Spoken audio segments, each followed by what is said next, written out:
Deus.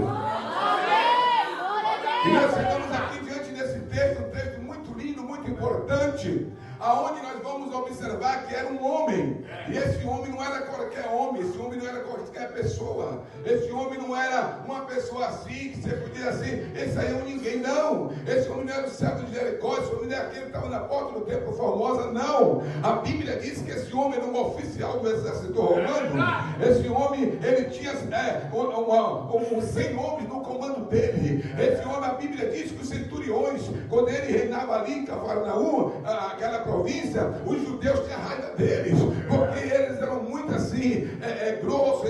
eles gostavam de maltratar os judeus, e os judeus não gostavam dele, mas esse homem aqui, ele é diferenciado. A Bíblia diz que ele era amante dos judeus, a Bíblia diz que ele se comunicava com os judeus gostavam dele. Eu estou falando do centurião de Cafarnaum, esse homem cheio de patente, esse homem invejoso, esse homem que na verdade muitos queriam estar no lugar dele, esse homem estava num patamar grande, mas eu quero dizer para você, querido, para você chegar diante de Deus, você não chega com as suas estrelas, você não chega com o seu patamar, você não chega cheio de pedestal, para chegar diante da presença de Deus, você vai ter que se humilhar, porque a autoridade maior é Ele, o poder maior é Ele, e a Ele que deve ter toda a reverência.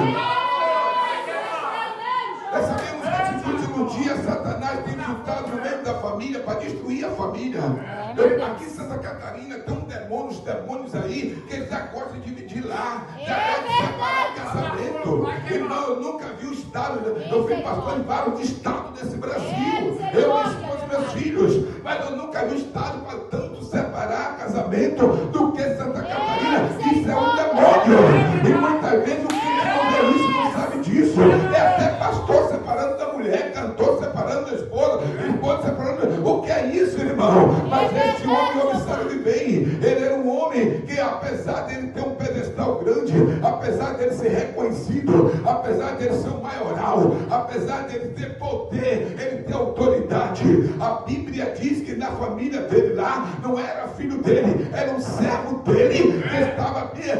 paralítico e sofrendo muito na sua casa. Eu creio que esse homem, mesmo com todo o dinheiro que ele tem, porque hoje as pessoas é assim, irmão, eu sou pastor há 44 anos, Assembleia de Deus, eu sei que eu já sofri, o que eu já passei, o que minha esposa já passou. A pessoa só porque tem um carrinho, só porque tem um dinheirinho, só porque é um pastor presidente, que aquilo, o cara quer subir em cima de outro, irmão.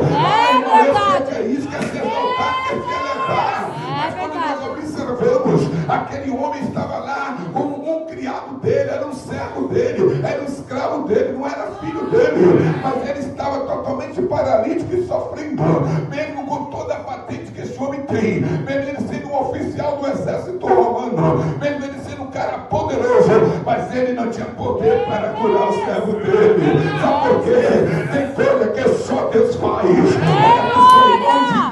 tem coisa que é somente Deus que vai fazer, não é a medicina, não é o advogado, não é o juiz, não é o seu dinheiro, não é a sua boniteza, não é a sua espiritualidade, não é porque você ora, sobe monte e jejua, não é nada disso. Tem coisa que a última palavra é Deus que determina na nossa vida. Bendito seja